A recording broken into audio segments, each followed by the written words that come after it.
Productions தயாரிப்பில் super star Rajinikanth, Vishnu Vishal, Vikrant நடிக்கும் லால் சலாம் உலகமெங்கும் வெற்றி நடை போடுகிறது. நம்ம சிவா சார் பேசும்போது இப்போ விஜய் வந்து அரசியலுக்கு போயிட்டாரு, அந்த இடத்துக்கு வந்து சதீஷ் தான் வருவார் அப்படின்னு சொல்லிட்டு வாழ்த்து சொன்னார். அதை பற்றி நீங்கள் என்ன சொல்கிறீங்க? அது வாழ்த்துறவங்க அவங்க மனசுல பெருசா நினைச்சு வாழ்த்துறது தானே. அதாவது இப்போ எங்க அம்மா என்ன வாழ்த்தும் போது நல்ல ராஜா மாதிரி வருவான்னு சொல்லுவாங்க. பட் நம்ம அப்படி வரமாட்டோம் இல்லையா, ஏதோ ஓரளவுக்கு வருவோம். அந்த மாதிரி ஒரு நல்ல ஒரு மனசுல வச்சு வாழ்த்தினார், அவ்வளவுதான். அது அப்படியே கேட்டீங்கன்னா கஷ்டம் தான். சரி, அப்போ விஜய் ரசிகர் நீங்கள் விஜய் கட்சியில் சேருவீங்களா?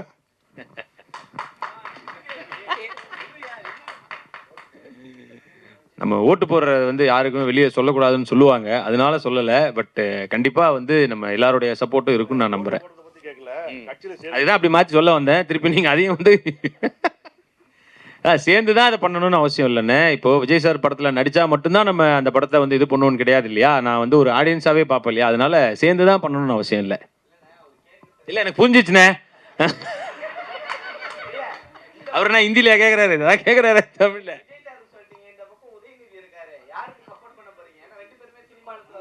இல்லை அவரும், நான் அவர்கிட்ட ஒரு நல்ல பண்பு முதல்ல சொல்லிடுறேன். இது நீங்கள் நல்ல கேள்வி, அதை சொல்கிறதுக்கு ஒரு நல்ல இடமா இருந்துச்சு. உதயநிதி ப்ரோ வந்து ரொம்ப நாளாக அந்த ஒரு ஃபோன் நம்பர் தான் வச்சிருக்காரு. முன்னாடி அவர் நடிகராக இருக்கும்பொழுது மட்டுமே எப்போ கால் பண்ணாலும் எடுத்து என்னன்னு பேசுவார். இன்னைக்கு மினிஸ்டர் ஆகி இவ்வளோ ஒரு முக்கியமான இடத்துல இருக்கும்பொழுதும் எப்போ ஃபோன் பண்ணாலும் எடுத்து பேசி, அது என்ன ஏதாவது பிரச்சனையாக இருந்தாலோ இல்லை நம்ம விஷ் பண்ணாலும் எல்லாத்தையும் கேட்டு சால்வ் பண்ணக்கூடிய நான் பார்த்ததுலேயே ஒரு மிகச்சிறந்த நபர்னா நான் உதயநிதி ப்ரோ சொல்லுவேன். அந்த தன்மை அவரை நிச்சயமாக மிகப்பெரிய இடங்களுக்கு கொண்டு செல்லும் நான் நம்புகிறேன். எப்படி அவ்வளோதான் சார். சார் மேஜிக் கற்றுக்கிட்டீங்களா? மேஜிக் ஷோ நடத்துவீங்களா? மேஜிக் ஷோ நடத்துவீங்களா? ஏன்னா அதுக்காக நான் என்ன டான்ஸ் கூட தான் கற்றுக்கிட்டேன். அதனால திடீர்னு நீங்கள் போய் டான்ஸ் ஷோ பண்ணுவீங்களா, ஃபைட்டு அப்போ போய் யாராவது பிடிச்சி அடிப்பீங்களான்னு கேட்டால் அப்படிலாம் இல்லைண்ணே. பார்த்தீங்களா கொஞ்ச நேரம் பண்ணதுக்கே ஒரு மாதிரி இதாக தான் இருந்தது. அப்போ மேஜிக் ஷோ பண்ணுற அளவுக்குலாம் இல்லைண்ணே. அப்புறம் ஒரு மெட்டீரியல் எதிர்பார்ப்பாங்க.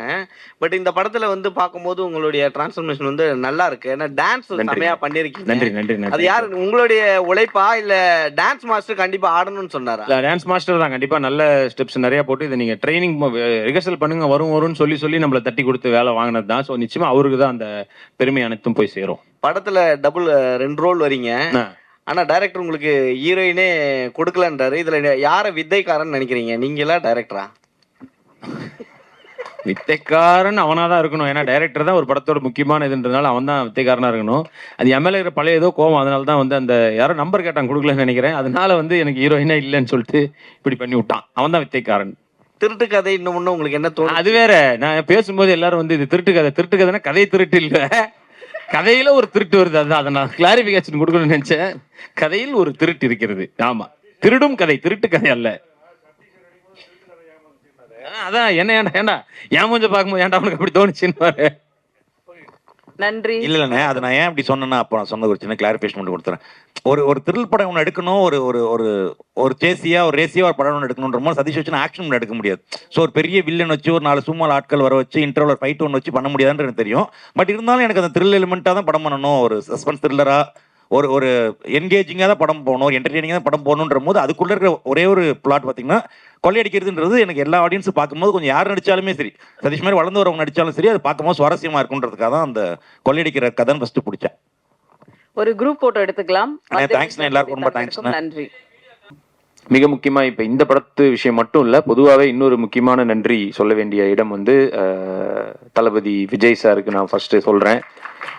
ஏன்னா இந்த படம் வந்து செக்கு வந்து ஃபர்ஸ்ட் அவர் கையில இருந்து தான் வாங்கினதே. நாங்கள் டைரக்டருக்கு அந்த செக் அவர் கையில தான் வாங்கினோம். ஸோ அப்படி எங்களுக்கு தொடங்கி வச்சாரு. அண்டு அவர்கிட்ட வந்து நான் இப்போ இந்த கட்சி பேர் அனௌன்ஸ் பண்றதுக்கு முன்னாடி நாள் என்னை கூப்பிட்டுருந்தாரு ஸ்பாட்டுக்கு சொல்லி போயிருந்தேன். அப்போ போனப்ப அவர் சொன்ன ஃபர்ஸ்ட் வார்த்தை அது அவ்வளோ ஹாப்பியா இருந்துச்சு. என்னன்னா, கஞ்சூரிங்கன்னு சூப்பர் ஹிட்டுப்பா அப்படின்னாரு. அது அவர் சொல்லி கேட்கும் பொழுது உண்மையிலேயே எனக்கு அவ்வளோ சந்தோஷமா இருந்தது. ப்ரொடியூசரும் ஆடியன்ஸும் சொல்லும் போது எனக்கு எவ்வளோ சந்தோஷம் வந்துச்சு. அது விஜய் சார் ஒருத்தர் சொல்லி கேட்கும்போது எனக்கு அவ்வளோ வந்தது. அந்த படம் அவர் பார்த்துருக்காரு, அதை பற்றி என்கிட்ட பேசணும்னு நினைச்சிருக்காருன்றதே எனக்கு ஒரு மிகப்பெரிய ஒரு சக்ஸஸாக இருந்தது. நான் சினிமா வந்ததற்கான பலன் அப்படின்றதுல அதுவும் நான் அடைஞ்சதான் இன்னைக்கு சந்தோஷப்பட்டேன். அது அண்ட் அவர் அந்த ஃபேன்ஸுக்கு எப்பவுமே எவ்வளோ மரியாதை கொடுப்பாருன்னு நான் நிறைய இடத்துல ஸ்டேஜில் சொல்லியிருக்கேன். இதில் முக்கியமாக இந்த இடத்துல நான் சொல்கிறேன். ஏன்னா கத்தி ஷூட்டிங் நாங்கள் ஹைதராபாத்தில் பண்ணிகிட்டு இருக்கும்போது இவன் வெங்கி வந்து விரித்தனமான விஜய் சார் ஃபேன். அவன் நான் நிறையா அவரை பற்றி நிறையா பேசிகிட்டே இருப்போம் நாங்கள். நான் அந்த ஷூட்டிங்கில் வந்து அவர்கிட்ட நான் போகும்போது சொல்லியிருக்கேன், இந்த மாதிரி ஒரு ஃபேன் ஒருத்தன் இருக்கான் சார், எல்லாத்தையும் பார்ப்போம், இதை பற்றி இது பண்ணுவோம், உங்களை பற்றியே தான் சார் பேசிக்கிட்டே இருப்பான், லவ் பண்ணுறான் சார் உங்களை அப்படின்ற மாதிரி சொல்லியிருந்தப்போ, அன்றைக்கி கரெக்டாக நாங்கள் ஷூட்டில் இருக்க அன்றைக்கி அவனுக்கு பர்த்டே. நான் சொல்கிறேன், சார் நான் சொல்லுவேன் இல்லை சார் வெங்கி அவனுக்கு இன்றைக்கி பர்த்டே சார் அப்படின்னு. அப்படியா, கால் பண்ணியா, விஷ் பண்ணுவோம் அப்படின்னாரு. ஸோ அதுவே ஒரு பெரிய மனசு. ஏன்னா அது ஓகே நான் சொன்னேன்னு சொல்லியிருந்துருக்கலாம், பட் கால் பண்ணியா விஷ் பண்ணுவோன்னு சொன்னார். நான் சொன்னேன், சார் இல்லை சார் நீங்கள் கால் பண்ணி பேசினதுக்கப்புறம் அவன் பொண்டாட்டிக்கிட்ட சொன்னால் கூட நம்புவாங்களான்னு தெரியாது, யார் விஜய் சார் உங்கள்கிட்ட ஃபோன் பண்ணி விஷ் பண்ணாருப்பாயா அப்படின்ற மாதிரி. ஏன்னா ஆல்ரெடி பல போய் சொல்லி வச்சுருந்துருப்பான், அதனால அவங்களுக்கு அந்த டவுட்டுகள்லாம் இருந்திருக்கலாம். சரி நான் சொன்னேன், இல்லை சார் நம்புறதுக்கு வாய்ப்பு இல்லையே சார் அப்படின்னு. என்னையா பண்ணுறது, சரி ஒரு வீடியோ எடுத்து அமுச்சு விடுவோம் அப்படின்னு சொல்லிட்டு அவர் ஒரு வீடியோ வந்து எடுத்து அதை நான் வந்து அவனுக்கு அமுச்சு விட்டேன். ஸோ நிச்சயமாக அந்த டைமில் வந்து ஒரு ஃபேன்ஸுக்கு மரியாதை கொடுக்கறதுல இவ்வளோ ஒரு பெரிய ஹீரோவை நான் பார்த்தேன். அந்த வீடியோ வந்து நான் நிறைய பேர் இப்போ கேட்டாங்க எனக்கு இதில் ஒரு விகடன் இன்டர்வியூவில் அதை பற்றி பேசியிருந்தேன்னு சொல்லிட்டு, நான் முடிக்கும் போது அதை ப்ளே பண்ணி காட்டுறேன். உங்களுக்கு அது கண்டிப்பாக பெரிய இதாக இருக்கோ இல்லையோ, பார்க்குற மேபி அவங்களுக்கு ஆடியன்ஸுக்கு ரொம்ப ஒரு இதுவாக இருக்கும். நான் அதை எடுத்து வச்சுருக்கேன். ஸோ அவருக்கு வந்து விஜய் சாருக்கு மறுபடியும் இங்கே ஒரு நன்றி. அண்டு கட்சி தொடங்கியிருக்காரு, அதுவும் அதிலும் மிகப்பெரிய வெற்றி அடைய நான் ஒரு ரசிகனா வாழ்த்துறேன்னு சொல்ல முடியாது, வேண்டிக்கிறேன். அண்ட் இப்போ படத்துக்கு வருவோம். இந்த வி சென்டிமெண்ட் உண்மையிலே எங்களுக்கு நிறைய இந்த படத்துல விவியா இருக்கு. ஜென்ரலா அஜித் சார் படங்கள்ல அந்த வில ஸ்டார்ட் ஆகும் நிறையா, வீரம், வேதாளம், அந்த மாதிரி விடாமுயற்சி வரைக்கும். எங்களுக்கு இதுல என்னன்னா ஃபர்ஸ்ட் டைரக்டர் அவன் பேரு வெங்கி, அப்புறம் ப்ரொடியூசர் அவர் பேரு விஜய், அண்ட் எங்களுக்கு பிள்ளையார் சொல்லி போட்டு வச்ச விஜய் சார் விஜய், டைட்டில் வித்தைக்காரன், இந்த மாதிரி நிறைய வி இதுல இருக்கு. ஸோ அது ஒரு சின்ன சென்டிமெண்ட், அதுக்கு தான் சொன்னேன். இதுக்காக இதை சொன்னேன் அப்படின்னு கேட்டால் பதில் இல்லை. அண்டு எல்லாருமே நல்லாவே இந்த படத்தில் உழைச்சிருக்காங்க. அண்டு சுப்பிரமணியம் சிவா சார் இதில் ஒரு மிக நல்ல ரோல் ஒன்று பண்ணியிருக்காரு. அது பேசும்போது சொன்னார், விஜய் சார் மாதிரி டான்ஸ் ஆடணும் அப்படின்னு சொல்லிட்டு. நான் யோசிச்சு பார்த்தேன், சார் தளபதி விஜய் மாதிரி இல்லை, தலைவாசல் விஜய் மாதிரி ஆடினாலே பெரிய விஷயம் தான் எனக்குலாம். அவர் கூட கவலைப்படாதே சகோதரா அந்த பாட்டுல செம்மையா ஆடிருப்பாரு. ஸோ தலைவாசல் விஜய் கூட சொல்ல முடியாது, நம்ம ப்ரொடியூசர் விஜய் லெவலுக்கு ஆடினாலே எனக்கு டான்ஸ்ல பெரிய விஷயம் தான். பட் இதுல ஓரளவுக்கு நல்லாவே ஆட வச்சிருக்காரு ரிச்சி, நம்புறேன். அது கஷ்டமா தான் இருக்கு உண்மையிலே, டான்ஸ் ரொம்ப பெரிய கஷ்டமான வேலை தான். நான் அதுக்கும் விஜய் சார் உதாரணத்துக்கு சொல்றேன். நாங்க வந்து இந்த கத்தி ஷூட்ல இருக்கும்போது சாங் வந்து முன்னாடி நாள் தான் வந்தது. ஸோ அவர் ரிஹர்சல் பண்ணியிருக்க வாய்ப்பே இல்லை. அந்த ஃபர்ஸ்ட் அந்த பஸ் சாங்ல அதில் வந்து ஒரு 30 செகண்ட்ஸ் ஒரு ஸ்டெப்பு, உண்மையிலே சொல்ல ரிஹர்சல் பார்க்க வாய்ப்பே இல்லை. ஏன்னா காலையில் ஸ்பாட்டுக்கு வந்துட்டோம், ஷோபி மாஸ்டர் தான் மாஸ்டரு. அந்த ஒரு சென்டர் பிஜிஎம்ல ஒரு 30 செகண்டு ஆட சொன்னார் அசிஸ்டண்ட்டை. அப்படியே நின்று பார்த்துக்கிட்டே இருந்தார் விஜய் சார். இப்படின்னாரு, ஓகே ஓகே அப்படின்ட்டு ஓகே டேக் அப்படின்னாரு. நான் என்னத்தை பார்த்தாரு, டைலாக்னா படித்து மனப்பாடம் பண்ணிட்டு போகலாம், பார்த்து எப்படி ஆட முடியும்னு சத்தியமாக சொல்கிறேன். அப்படியே ஒரே டேக், அது ஓகே. ஒரே ஒரு வாட்டி பார்த்துட்டு ஒருத்தரால் இப்படி ஆட முடியும்னா நிச்சயமாக மிகப்பெரிய லெவலில் அவர் நான் வியந்து பார்க்குறேன் விஜய் சாரை. ஸோ அதெல்லாம் பார்த்துட்டு இந்த டான்ஸ் அப்படின்னா இதெல்லாம் நம்ம டான்ஸ்னே சொல்லிக்க முடியாது. பட் ஓகே, என்னோட சைடில் ட்ரை பண்ணிட்டு தான் இருக்கேன். கொஞ்சம் கொஞ்சமாக இன்னும் அதை இம்ப்ரூவ் பண்ணிக்கணும்னு தான் ஆசைப்பட்றேன். அண்ட் ஆனந்தராஜ் சார் இதில் ஒரு நல்ல ரோல் பண்ணியிருக்காரு. இன்னைக்கு ஏதோ சில காரணங்களால் வர முடியாமல் போச்சு. அவரும் அப்படி தான். எனக்கு அவர் ஒரு எல்லா படத்துலையும் அவர் இருக்கணும்னு நானும் ஆசைப்பட்றேன். ஏன்னா அவர் நல்ல ஜாலியான ஒரு பர்சன், பாசிட்டிவான ஒரு பர்சன். எப்பவுமே வந்து பார்த்தீங்கன்னா தேட்டரில் அவர் வந்தாலே நல்லா கைத்தட்டி சிரிக்கிறாங்க. அது காஞ்சூரிங் கண்ணப்பன்ல நான் பார்த்தேன். எல்லா ஒரு தேட்டர் போய் விசிட் போகும்போதும் அவர் வரும்போதே கைத்தட்டுறாங்க. நிறைய பேர் கேட்டாங்க, அந்த பாக்ஸர் அங்கிள் வரலையா, கூட்டிகிட்டு வரலையா அவர் அந்த படத்தில், அந்த மாதிரி வருவார். ஸோ அந்த அளவுக்கு அவருக்கு நிறைய ஆடியன்ஸ் இருக்காங்க. அவர் சின்ன வயசுலேயும் நான் பார்த்து பயந்துருக்கேன். புலன் விசாரணைலாம் பார்க்கும்போது அந்த கொண்டு மூஞ்சில் இதெல்லாம் வச்சு அடிப்பார், அப்பெல்லாம் பயந்துருக்கேன். அதுக்கப்புறம் நடிக்க வந்ததுக்கப்புறம் அவர் காமெடின்னு நடிக்க வந்து அப்பயும் பயந்தேன். ஏன்னா என் வேலைக்கு வேட்டு வச்சிட்டாரு. ஏன்னா எல்லா படத்துலையும் அவரு தான் பயங்கரமாக பண்ணிட்டு இருந்தாரு. ஸோ அப்பயும் பயந்தேன். பட் இப்போ அவர் அப்படி பயப்படுறது இல்லை. பட் ரொம்ப லவ் பண்ணுறேன். அவரும் நிறையா இந்த படத்துலையும் நல்ல ரோல் பண்ணியிருக்காரு. அண்டு மதுசூதனன் சார் அவரும் இந்த நல்ல 3 முக்கியமான வில்லன்களாக இருப்பாங்க. அவரும் ஒரு நல்ல ரோல் பண்ணியிருக்காரு. அவருக்கு இருக்கிற ஒரே பிரச்சனை இந்த படத்தில் என்னன்னா, அவர் கூட நடிச்ச ஒரு சாம்ஸ் அண்ணன் வந்து அவர் கூடவே வருவார். என்னன்னா ஒரு டைலாக் ஒன்று கொடுத்துட்டு போனோம்னா அண்ணன் அதுக்குள்ள ஒரு 10 மாடுலேஷன்ல 10 பாடி லாங்குவேஜ்ல ஒன்று பண்ணி காட்டுவார். இவர் ஃபர்ஸ்ட் 2-3 வாட்டி நல்லா இருக்குது பண்ணுங்க, நல்லா இருக்குது அப்படின்னாரு. ஒரு 5வது வாட்டி 6வது வாட்டி போனோன்னு இருக்கு, யாரு அவரு, எதுக்கு இப்படி பண்றாரோ, ஏய் டைரக்டர் சொல்றதை மட்டும் பண்ணு, ஏன் இப்படி பண்ற நீ. 2 பேரும் அவங்களுக்குள்ள ஒரு டாம் அண்ட் ஜெர்ரி மாதிரி ஒரு இதுவாக இருக்கும், பார்க்க ஜாலியாக இருக்கும். பட் சாம்சன் நிறையா நல்லாவும் ஒர்க் அவுட் ஆயிருக்கு இந்த படத்தில். ஸோ அண்ணனும் இன்னைக்கு வர முடியல. ஸோ அவரும் அப்படி தான், ட்ராமா டைம்லேருந்தே எனக்கு பழக்கம். கிரேசி மோகன் சார் ட்ராமாவில் நாங்கள் 2 பேரும் ஒன்றா நடிச்சிட்டு இருந்தோம். ஸோ அவர் அண்டு ஜப்பான் குமாரண்ணன் அவரும் வந்து ரொம்ப நாளாக நம்ம பார்த்துருக்கோம். அவரும் இந்த படத்தில் ஒரு நல்ல ரோல் பண்ணியிருக்காரு. அண்டு பாவல் நவகீதன் அவரும் நல்ல ரோல் பண்ணியிருக்காரு. இன்றைக்கி அவங்க மேபி இங்கே வரலன்னு நினைக்கிறேன். அண்டு சிம்ரன் குப்தா அவங்கக்கிட்ட வியந்து பார்க்குற ஒரு விஷயம் என்னென்னா, எல்லாரும் சொன்ன மாதிரி தான் இந்த டைலாகை வந்து அவங்க ஹிந்தி தான், தமிழ் தெரிய வாய்ப்பே இல்லை. பட் ஒரு டைலாகும் முன்னாடியே வாங்கி அந்த டேக்கில் பேசும்போது கரெக்டாக இருக்கும். லிப்பு வந்து கரெக்டாக இருக்கும். மேபி சில அந்த வார்த்தைகள் சும்மா மாறி வேணா இருக்கலாமே தவிர அந்த லிப்பு சிங்க் கரெக்டாக இருக்கும். ஸோ டப்பிங்கில் பார்த்தீங்கன்னா ஒரிஜினலாக இவங்க பேசின மாதிரியே அவங்க பேசியிருக்காங்க. ஸோ அந்த டெடிகேஷன், அந்த டைலாகை மனப்பாடம் பண்ணி ப்ராம்ப்ட்லாம் கிடையாது, உண்மையிலே மனப்பாடம் பண்ணி பேசினாங்க. ஸோ அந்த டெடிகேஷன் கண்டிப்பாக அவங்களும் பெருசாக ஜெயிக்கணும்னு நானும் ஒரு நடிகராக ஆசைப்பட்றேன். அண்டு தாரிணி அவங்களுக்கும் ஒரு நல்ல ரோல் தான். சொன்ன மாதிரி எனக்கு 2 பேர் பக்கத்தில் உட்காந்துருக்காங்களே தவிர எனக்கு ஒரு ஹீரோயினும் இல்லை. அரை மணி நேரம் நடிச்சான். விக்ரமுக்கு தான் ஒரு பேரை கொடுத்து விட்டாங்க இதில். ஸோ அதான் இந்த கதையின் நாயகனாக இருக்கும் பொழுது நம்மளை சுற்றி எல்லாரும் நல்லா ஸ்கோர் பண்ணுற மாதிரி தான் இருக்கும். அது எனக்கு இதுலேயும் ஃபீல் ஆச்சு. காஞ்சூரிங் கண்ணப்பன் எப்படின்னா, இப்போ நம்ம உள்ளத்தேலி தான் படம்லாம் நான் பார்க்கும்போது கிளைமேக்ஸில் கார்த்திக் சார் சண்டை போட்டுட்டு இருப்பாரு, இந்த பக்கம் கவுண்டமணி சார் வந்து அவர் ஜாலியாக ஏதாவது அடிச்சுன்னு இருப்பார். எனக்கு கார்த்திக் சாரை காட்டும் போதெல்லாம் எனக்கு தோணும், அட இது இருக்கட்டும், நான் அவர் கவுண்டமணி சாரை காட்டுங்க, அவர் சண்டை போகிறது தான் ஜாலியாக இருக்குன்னு குழந்தையா பார்த்து ரசித்தேன். இப்போ நான் அந்த மாதிரி இடத்துக்கு போயிட்டேன். நான் இருந்தாலும் அங்கே அந்த பக்கம் வந்து ஆனந்தராஜர், கிங்ஸ்லி, விடிவி இவங்கெல்லாம் பண்ணும்போது அது வரட்டும், நீ ஏன்பா சும்மா சீரியஸாக பேசினு இருக்கின்ற மாதிரி தான் இருக்கும். பட் எனிவே அது கதையை நகர்த்தி கொண்டு போகும்போது அதெல்லாம் வந்து அப்படி தான் இருக்கும். இதுலேயும் அந்த மாதிரி என்னை சுற்றி எல்லாரும் நிறையா இது பண்ணுவாங்க. பட் ஒரு ஹீரோவாக ஒரு அந்த கேரக்டர் இருக்கும்பொழுது அது எப்படி போகணுமோ அப்படி தான் இந்த கேரக்டரை கொண்டு போயிருக்காங்க. ஒரு நல்ல ஒரு முயற்சியாக தான் நம்புகிறோம். உண்மையிலே ஏர்போர்ட்டில் எடுத்தோம், அங்கே எல்லாரும் நல்லபடியாக ஒத்துழைப்பு கொடுத்தாங்க. கோயம்புத்தூர் ஏர்போர்ட்டில் தான் எடுத்தோம். அஃப்கோர்ஸ் இங்கே ஒரு அவருக்கே எவ்வளோ சொன்னாங்க, 3 லட்சமோ என்னமோ சொன்னாங்க, ரொம்ப இதுவாக இருந்தது. பட் கோயம்புத்தூர் ஏர்போர்ட் ஓரளவுக்கு மேட்ச் பண்ணி அதையும் எடுத்திருக்கோம். அண்ட் செட்டு எல்லாமே நல்லபடியாக இது பண்ணி கொடுத்தாரு. தயாரிப்பாளருக்கு இந்த இடத்துல எங்களை நம்பி ஒரு யங் டீமை நம்பி கொடுத்ததுக்கு நன்றி ப்ரோ. நீதி நடிச்ச எல்லாரையும் சொல்லிட்டேன்னு நினைக்கிறேன். அண்ட் மியூசிக் விபிஆர் அவரும் அவருடைய ஃபஸ்ட்டு படம்க்கு நல்லாவே சூப்பராகவே ஒர்க் பண்ணியிருக்காரு. சாங்கை விட இன்னும் பிஜிஎம்மில் நல்லாவே ஒர்க் பண்ணியிருந்தார். எனக்கு அது இன்னும் ரொம்பவுமே பிடிச்சிது. ஸோ ஓவராலாக ஒரு யங் டீம் ஒரு நல்ல படம் பண்ணியிருக்கோன்னு நம்புகிறோம். கேமராமேன் ஒரு நாளைக்கு திட்டுவான், என்ன மட்டும் விட்டு அப்படின்ட்டு. ஸோ யுவாவும் ஒரு ஃபஸ்ட்டு படத்துக்கு நிச்சயமாக எல்லாருமே அவங்களோட ஒரு பெஸ்ட்டாக கொடுத்துருக்காங்கன்னு தான் நான் நம்புகிறேன். எல்லாரையும் சொல்லிட்டேன். எடிட்டருக்கு வந்து அதான் அவர் சொன்ன மாதிரி வெங்கியை விட அதிகமாக அந்த இடத்துலயே உட்காந்து அதையே பார்த்து கஷ்டம் தான். ஒரு எடிட்டர் வந்து நம்ம மூஞ்சை பார்த்து பொண்டாட்டி மூஞ்சை விட என் மூஞ்சி தான் அவருக்கு நிறைய ஞாபகம் இருக்குன்னு நினைக்கிறேன். எப்போ பார்த்தாலும் பார்த்து கஷ்டமான ஒரு வேலை தான். எல்லாரும் அவங்களோட பெஸ்ட்டை கொடுத்து தான் நம்புகிறேன். அண்டு நீங்கள் எழுதுறதுல தான் எல்லாமே இருக்குது. உங்களுக்கு பிடிச்ச மாதிரியான படமாக இருக்கும் நம்பி தான் எடுத்திருக்கோம். ஸோ பிடித்திருந்தால் இந்த படத்தை நல்லபடியாக எழுதுங்க, இல்லைனாலும் நல்லபடியாக எழுதுங்க. ஏன்னா ஒரு படம் ஹிட் ஆச்சுன்னா கண்டிப்பாக வரிசையாக நிறைய ஆப்பர்ச்சுனிட்டிஸ் அந்த ப்ரொடியூசருக்கு, அடுத்த புது டைரக்டருக்கோ புது ஹீரோஸ் கிரியேட் ஆகி வருவாங்க. இன்றைக்கி நல்லா இருக்குது உண்மையிலே இண்டஸ்ட்ரி, நிறைய புது ஹீரோஸ் வராங்க, ஆடியன்ஸும் நல்லா ஆயிட்டாங்க. யார் ஹீரோங்கிறது முக்கியம் கிடையாது, படம் நல்லா இருந்தால் நாங்கள் தியேட்டருக்கு வருவோம் அப்படின்னு சொல்லி வந்து பார்க்குறாங்க. அதனால் அந்த ஆப்பர்ச்சுனிட்டி நீங்கள் தான் கிரியேட் பண்ணி கொடுக்குறீங்க. ஸோ மறுபடியும் ஒரு நல்ல இதில் உங்கள் எல்லாரும் மீட் பண்ணணும்னு ஆசைப்பட்றேன். Thank you so much. Love you all. Jai Hind. எல்லாருக்கும் வணக்கம். ஃபர்ஸ்ட் படம், என் ஃபர்ஸ்ட் மேடை. எனக்கு பெருசாக பேசலாம் வராது. எனக்கு நான் 4 படம் ஒர்க் பண்ணியிருக்கேன். நிறையா பேர்கிட்ட கதை சொல்லியிருப்போம், நிறையா முயற்சி பண்ணியிருப்போம், நிறையா ப்ரொடியூசர்கிட்ட போயிருப்போம். பட் அதில் நிறையா தள்ளி போயிருக்கோம். அப்புறம் கேட்கலான்னு சொல்லியிருப்பாங்க, அப்புறம் பண்ணலான்னு சொல்லியிருப்பாங்க.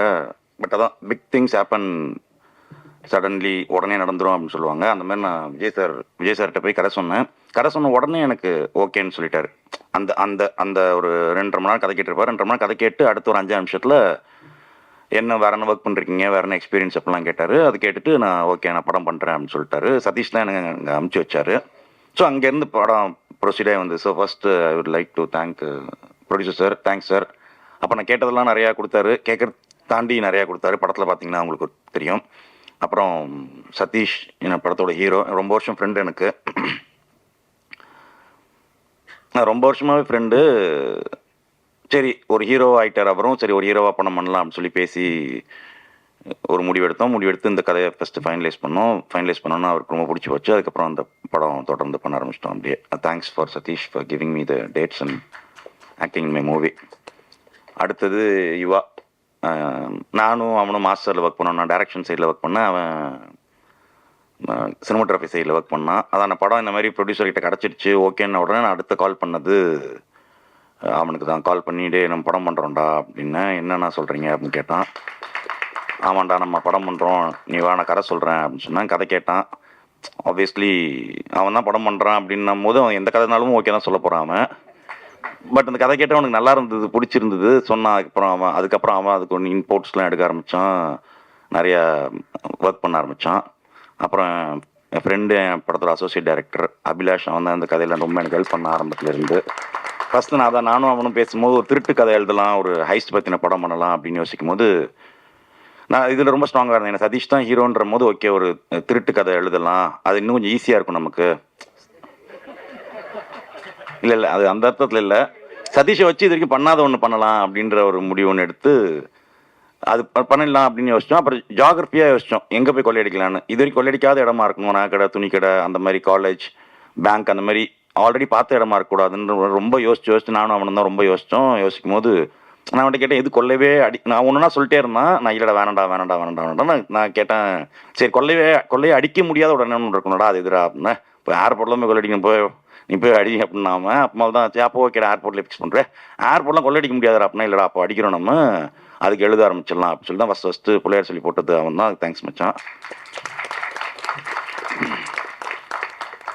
அடுத்தது என் படத்தோட எடிட்டர் சித்தார்த். எனக்கு மேலே நிறைய நேரம் உழைச்சிருக்காரு அப்படின்னா ஆப்வியஸ்லி டேரக்டர் தான் அதிக நேரம் உழைச்சிருப்பாங்க, அசன் டேரக்டர்ஸ் தான் அதிக நேரம் உழைச்சிருப்பாங்க. எனக்கு மேலே படம் ஃபுட்டேஜ் ரெடி ஆனதுலேருந்து எனக்கு மேலே அந்த படத்தை பார்த்தது, எனக்கு மேலே நிறையா உழைச்சது, டே அண்ட் நைட்டாக இருக்கட்டும். நான் கூட சம்டைம்ஸ் ஆஃபீஸ் போகாமல் ஃபோன்லேயே கூட வேலை நடக்குதா இல்லைன்னு கேட்டுப்பேன். எனக்கு மேலே நிறையா உழைச்சது சித்தார்த் தான், நல்லாவும் உழைச்சிருக்காரு. தேங்க்ஸ் இது. அப்புறம் நடித்த நடிகைகள், அப்புறம் சிம்ரன் அவங்க ஆடிஷன் கூப்பிட்டும் போது நான் அப்போ அவங்க ஹைதராபாத்லேயே எங்கேயோ இருந்தாங்க. ஒரு ஃபோன் பண்ணோம், ஃபோட்டோ காமிச்சாங்க. ஃபோட்டோ பார்த்தா எனக்கு கன்வின்சிங்காக இருந்தது, ஒரு இன்வெஸ்டிகேட்டிவ் ஜேர்னலிஸ்ட்டாக இருக்கணும். ஸோ பார்க்கும்போது எனக்கு ஓகே கன்வின்சிங்காக இருந்தது. நாளைக்கு வர முடியுமா அப்படின்னு சொல்லி கேட்டேன் மேனேஜர்கிட்ட. அவங்க உடனே நாளைக்கே வந்துட்டாங்க. அவங்க ஏதோ பாம்பே போயிட்டு இருந்தாங்க போல், அப்போது லக்கேஜ்லாம் எடுத்து மொத்தமாக நேராக ஆஃபீஸ்க்கே வந்துட்டாங்க. ஆஃபீஸ்க்கு வந்து ஆடிஷன் அட்டன் பண்ணாங்க. ஆடிஷன் அட்டன் பண்ணோடனே எனக்கு ரொம்ப பிடிச்சி போச்சு. நான் ப்ரொடியூசர் சொன்னேன், சார் இவங்களை ஃபிக்ஸ் பண்ணலாம் சார், நம்ம வேறு தேட வேணாம் சார் நம்ம அப்படின்னு சொன்னேன். அவங்க அங்கேருந்து வந்ததுக்கு ஃபஸ்ட் தேங்க்ஸ், அதுக்கப்புறம் நடித்ததுக்கு ரொம்ப தேங்க்ஸ் சிம்ரன். அதுக்கப்புறம் அவங்க ஷூட்டிங் போகிறதுக்கு முன்னாடி கூட சரி, ஒரு 4 நாள் ஷூட்டிங் இருக்குன்னா அதுக்கு ஒரு 4 நாளைக்கு முன்னாடி இங்கே வந்துடுவாங்க, டைலாக் போய் பேசலாம். அவங்க சுத்தமாக தமிழ் தெரியாது. எனக்கு எப்படி ஒரு வார்த்தை கூட ஹிந்தி தெரியாதோ அந்த மாதிரி அவங்களுக்கு சுத்தமாக தமிழ் தெரியாது. அவங்க அங்கேருந்து வந்து அவங்க முன்னாடி டைலாக் ப்ரிப்பேர் பண்ணிப்பாங்க, ஃபுல்லாக டைலாக் ப்ரிப்பேர் பண்ணிப்பாங்க. ஷூட்டிங் வந்து டக்குன்னு சிங்கிள் டேக்கில் அடித்து இது பண்ணிட்டாங்க. அதுக்கு ரொம்ப தேங்க்ஸ் சார். மதுசூதன் சார் ரொம்ப தேங்க்ஸ் சார். இந்த படத்தில் நல்லா காமெடி பண்ணியிருக்காரு அவர். அப்புறம் ஆனந்தராஜ் சார் நடிச்சிருக்காரு, அவருக்கு ரொம்ப தேங்க்ஸ். அப்புறம் மாரிமுத்து சார் நடிச்சிருக்காரு, அவருக்கு ரொம்ப தேங்க்ஸ். சின்ன ரோல் தான், பட் நல்லா பண்ணியிருக்காரு அவர். அப்புறம் நடிச்சிருக்கிறவங்க எல்லாருக்குமே ரொம்ப தேங்க்ஸ்.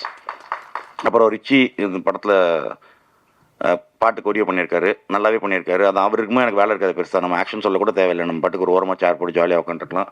பாட்டு எடுத்து கொடுத்தது தேங்க்ஸ் ரிச்சி. அப்புறம் அண்ணன் சுப்ரமணிய சிவா அண்ணன் ஒரு நல்ல கேரக்டர் ஒன்று பண்ணியிருக்காரு, அதுக்கு ரொம்ப தேங்க்ஸ்ண்ணே. பார்த்து தெரிஞ்சுக்கிட்டேன்னு நானும் ஒரு சின்ன கேரக்டர் நடிச்சிருக்கேன். அது என்னன்னு தெரியல. அது ரொம்ப ப்ரெஷரான ஒரு மூமெண்ட். ஏன்னா நான் திருப்பி நடிக்கும் போது எனக்கு மற்றவங்ககிட்ட வேலை வாங்குறது ஈஸியாக இருக்கும், நம்ம அந்த வேலையை பண்ணுறதுன்றது எப்பவுமே கஷ்டமாக தான் இருக்கும். அது நடிக்கும் போது எனக்கு அது திருப்பி நான் மானிட்டரில் எப்படி இருப்பேன், என்னவா நடிக்கிறேன், கரெக்டாக நடிக்கிறேன்னா, ஏன்னா நான் தான் டிசைட் பண்ணணும். நான் நல்லா நடிச்சிருக்கேன் அப்படின்றது நான் டிசைட் பண்ணுற வரைக்கும் திருப்பி நடிக்கணும். அதுக்கு மற்றவங்களும் கோஆப்ரேட் பண்ணணும். அப்படி நிறையா கோஆப்ரேட் பண்ணாங்க. அது சுப்ரமணிய சிவா தேங்க்ஸ்ண்ணே. அண்ணன் கூட தான் எனக்கு காம்பினேஷன் எனக்கு நிறையா, அதனால் அவர் கூட நடித்தேன். அவர் நல்லாவே ட்ரெயின் பண்ணார், நல்லா சப்போர்ட் பண்ணார் எனக்கு, நல்லா நடிக்கிறேன்னு சொல்லி. அப்புறம் வேறு யார்? ஆமாம் அது கரெக்ட் தான், வேறு வழி இல்லைன்றது ஒன்று இருக்குது. தேங்க்ஸ்ண்ணே. அப்புறம் மியூசிக் டைரக்டர் வந்து பிபிஆர்னு ஒரு புது மியூசிக் டைரக்டர் தான். நிறைய பேர் புதுசு தான் நாங்கள் இது பண்ணியிருக்கோம். அதில் மியூசிக் டைரக்டர் நல்லா சூப்பராகவே பாட்டு போட்டிருக்காரு. அவரோட ஃபஸ்ட்டு ஒரு ரெஃபரன்ஸாக ஒரு மியூசிக் ஒன்று காமிச்சார், போட்டு வச்சுருந்தது. அது பார்த்தேன், எனக்கு பிடிச்சிருந்தது. உடனே அவர்கிட்ட மற்ற டியூன்ஸ்லாம் சொன்னேன், மற்ற பாட்டெலாம் கேட்டேன், டக்குன்னு போட்டு கொடுத்தாரு. அப்புறம் ஆர்ட் டைரக்டர் இன்றைக்கி வரல. அவர் ஆர்ட் டைரக்டர் துரராஜ் சார்னு சீனியர் எக்ஸ்பீரியன்ஸ்டு ஆர்ட் டைரக்டர். எங்களுக்கு தேவையானது இப்போ ஏர்போர்ட் மேட்ச் பண்ணுற மாதிரி வேணும் அப்படின்னா லைவில் போய் எடுத்தோம். அது தவிர்த்து மேட்ச் பண்ணுற மாதிரி செட்டு போட்டு கொடுத்தாரு. எங்களுக்கு நிறையவே ஹெல்ப் பண்ணார் படத்துக்குள்ளே. அப்புறம் பாட்டு வந்து வைரமுத்து சார் எழுதியிருக்காரு, அவருக்கு ரொம்ப தேங்க்ஸ். இந்த இடத்துல இப்போ கேட்டோம், சுச்சுவேஷன் சொன்னோம், ஓகே நான் எழுதித்தரேன் அப்படின்னு சொன்னார். டக்குன்னு அடுத்தடுத்து ஒரு 2 நாள் 3 நாளில் அவர்கிட்ட வந்து பிரிண்ட் அவுட் இது மெயில் வந்துகிட்டே இருக்கும். பாட்டு எழுதி கொடுத்து நம்ம கரெக்ஷன் எதுவும் சொல்கிற மாதிரி இல்லை, நமக்கு அந்தளவுக்கு அறிவும் இல்லை, பட் நல்லாவும் இருந்தது. அதனால் ஓகேன்னு சொல்லி நம்ம பாட்டெல்லாம் ப்ரொசீட் பண்ணியாச்சு. வேறு யாருக்கு யாரையா விட்டனான்னு தெரியல. காஸ்டியூம் டிசைனர் அவங்க இதுக்கு முன்னாடி படங்கள் பண்ணியிருக்காங்க. காஸ்டியூம் டிசைனர் நிறைய படங்கள் பண்ணியிருக்காங்க அவங்க. இந்த படத்துக்கு அவங்க நல்லா ஹெல்ப் பண்ணாங்க. அவங்க ஏர்போர்ட்டுக்குள்ளே இருக்கிற யூனிஃபார்ம்ஸ் நிறைய தேவைப்பட்டுச்சு எங்களுக்கு, அதுக்கு அவங்க நிறையவே ஹெல்ப் பண்ணாங்க அவங்க. அப்புறம் ஒர்க் பண்ண சம்மந்தப்பட்டவங்க எல்லாருக்கும் தாரணி ரொம்ப தேங்க்ஸ். சின்ன கேரக்டர் தான் அவருக்கு. விக்ரம் வந்து சின்ன கேரக்டர்னு சொன்னாங்க. ஆக்சுவலாக வந்து இவருக்கு 2 பேர் பக்கத்தில் உட்காந்து கூட படத்தில் ஹீரோயின்றது இல்லை. இவர் டபுள் ஆக்ஷன் அடிக்கிறார், அவருக்கு ஹீரோயின் இல்லை. ஆனால் அவர் சின்னதாக வர்றார், அவருக்கு ஒரு ஹீரோயின் வேறு கொடுத்துருக்கோம் நாங்கள். அப்புறம் நிறைய பேர் நடிச்சிருக்காங்க. எல்லாருக்கும் சப்போர்ட் பண்ணவங்க எல்லாருக்கும் நன்றி. கூட நடித்தவங்களுக்கு, டெக்னீஷியன்ஸ் எல்லாருக்குமே ரொம்ப நன்றி. இது ஸ்பெஷலாக எக்ஸ்ட்ராவாக நன்றி சொல்லணும்னா 2 பேருக்கு சொல்லணும். ஒன்று என் டைரக்ஷன் டீமு. நான் கொஞ்சம் ஷார்ட் டெம்பர் தான். நான் ஒர்க் பண்ணுற இடத்துல கொஞ்சம் ஷார்ட் டெம்பராக தான் இருப்பேன். ஒரு வாட்டி சொல்லுவேன், 2 வாட்டி சொல்லுவேன், 3 வாட்டி சொல்லுவேன், 4 வாட்டி கொஞ்சம் லைட்டாக மூஞ்சி காமிச்சிருவேன். பட் அதுக்காக எவனும் வேலையை விட்டு போகாமல் கடைசி வரைக்கும் புரிஞ்சுக்கிட்டானுங்க அவனுங்க. ஓகே இவன் கொஞ்சம் கோளாறு தான், ஆனால் தப்பு பண்ணும்போது தான் கோளாறு ஆகிறான் அவன். சும்மா கோளாறு ஆக மாட்டான் அவன். ஒரு 4 வாட்டி சொல்கிறான்ல, அந்த 4 வாட்டி நம்ம புரிஞ்சு போனோம். 5ஆவது வாட்டி தான் அவன் கொஞ்சம் மூஞ்சி காட்டுறான்றது. அந்த தேங்க்ஸ்டா அதுக்கு. 10 பேர் இருந்தாங்க என்கிட்ட. எல்லாரும் கேட்பாங்க ஃபஸ்ட்டு படத்துலேயே 10 பேரா, ஃபஸ்ட்டு படத்துலேயே 10 பேரா அப்படின்னு. அது ஃபஸ்ட்டு வாட்டி ஒருத்தர் கேட்டார் ஃபஸ்ட்டு படத்துலேயே 10 பேரான்னு. அப்போ யோசிச்சேன் நான் தப்பு பண்ணுறோம் அப்படின்னு. செகண்ட் வாட்டியும் திருப்பி ஒருத்தர் கேட்டார், கொஞ்சம் ஓவராக போயிட்டுமோ. 3rd வாட்டி ஒருத்தர் கேட்டார் 10 பேர் அப்படின்னா. ஆமாங்க, அப்போ கன்ஃபார்ம் பண்ணிட்டோம், ஓகே கரெக்டாக தான் போயிட்டு இருக்கோம். நம்ம இவ்வளோ பேர் கேட்குறானுங்க அப்படின்னா இது தப்பு பண்ணல. நம்ம 10 பேர் வேணுங்க, எனக்கு 10 பேர் தேவைப்பட்டுச்சு. நான் என்னன்னா ஃபஸ்ட்டு ஒரு 5 பேர் தான் இருந்தாங்க. அதுக்கப்புறம் இது பார்க்குறவங்கலாம் கேட்பாங்கல்ல, சார் டேரக்டர் நீங்கள் எனக்கு அசன் டேரக்டர், ஓகேவா அசன் டேரக்டர் சொன்னால் ஓகே வான்னு அப்படியே கூப்பிட்டுக்கிட்டு நான் போட்டு சேர்த்துட்டேன். அப்படியே 10 பேர் நல்லா வேலை பார்த்தானுங்க. அந்த 10 பேர் ஈக்குவலாக, 10 பேர்னு சொல்ல முடியாது, 15 பேர் நான் சொல்லேன்னா அது ஈக்குவலாக அந்த சினிமாட்டோகிராஃபி டீமில் இவங்க டீமில் ஒரு 5 பேர் இருக்காங்க. அவங்களும் சேர்த்து எனக்காக வேலை பார்த்தாங்க, படத்துக்காகவும் சரி எனக்காகவும் சரி. 15 பேர் தான் சொல்லணும். நம்ம அந்த 15 பேருக்கு ரொம்ப தேங்க்ஸ்டா, ரொம்ப தேங்க்ஸ். டே 1லேருந்து நான் எனக்காக நிறையா ஒர்க் பண்ணியிருக்கேன். என்னோட அதிகமாக மென்டலி ஃபிசிக்கலி எல்லாமே உழைச்சது, அதிகமாக வேலை பார்த்தோன்னா அவங்க தான். ரொம்ப தேங்க்ஸ் அவங்களுக்கு. வேறு யாரையா விட்டுனான்னு தெரியல எனக்கு. ஸோ ஃபர்ஸ்ட் படம் பாருங்கள், பிடிச்சிருந்தா சப்போர்ட் பண்ணுங்கள். நீங்கள் பிடிக்கும் நம்புகிறேன். நான் ஆசாசியாக ஒரு கதை ஒன்று எழுதியிருக்கோம். அந்த கதையில் படம் ஒன்று பண்ணியிருக்கோம். அது ஒன்று 23rd ரிலீஸ் ஆகிறது வெயிட் பண்ணிட்டு இருக்கோம். 23rd ரிலீஸ் ஆகும். நீங்கள் எல்லாம் பாருங்கள், பிடிச்சிருந்து நல்லபடியாக எழுதுங்க. ரொம்ப தேங்க்ஸ். இந்த படத்தினுடைய கதாநாயகன் சதீஷ். விஜய் பற்றி சொன்னார். விஜய் நடிக்க மாட்டேன்னு இருக்காரு. இப்போ நமக்கு சதீஷ் கிடைச்சிருக்காரு. பாட்டு, டான்ஸு எல்லாத்தோடையும் வந்திருக்காரு. ஏன்னா விஜய மனசில் நினைச்சுக்கிட்டு இவர் சொல்கிறாருன்னா அப்போ மனசுக்குள்ள விஜய் ஒருத்தர் இருக்காரு. இல்லை, வாழ்த்துக்கள் வரட்டும். ஏன்னா எப்போதுமே என்னன்னா எதை நினைக்கிறோமோ அதை நம்ம போயிடுவோம் இல்லையா அந்த இடத்துக்கு. சதீஷ் வந்தால் யாரோ வர்றதுக்கு நம்மளுக்கு தெரிஞ்ச சதீஷ் வர்றது மகிழ்ச்சி. இந்த படத்தில் இருக்கிற அனைத்து கலைஞர்களுக்கு என்னுடைய வாழ்த்துக்கள். லைகா புரொடக்ஷன்ஸ் தயாரிப்பில் ஐஸ்வர்யா ரஜினிகாந்தின் இயக்கத்தில் சூப்பர் ஸ்டார் ரஜினிகாந்த், விஷ்ணு விஷால் மற்றும் விக்ராந்த் நடிக்கும் லால் சலாம் உலகமெங்கும் வெற்றி நடை போடுகிறது.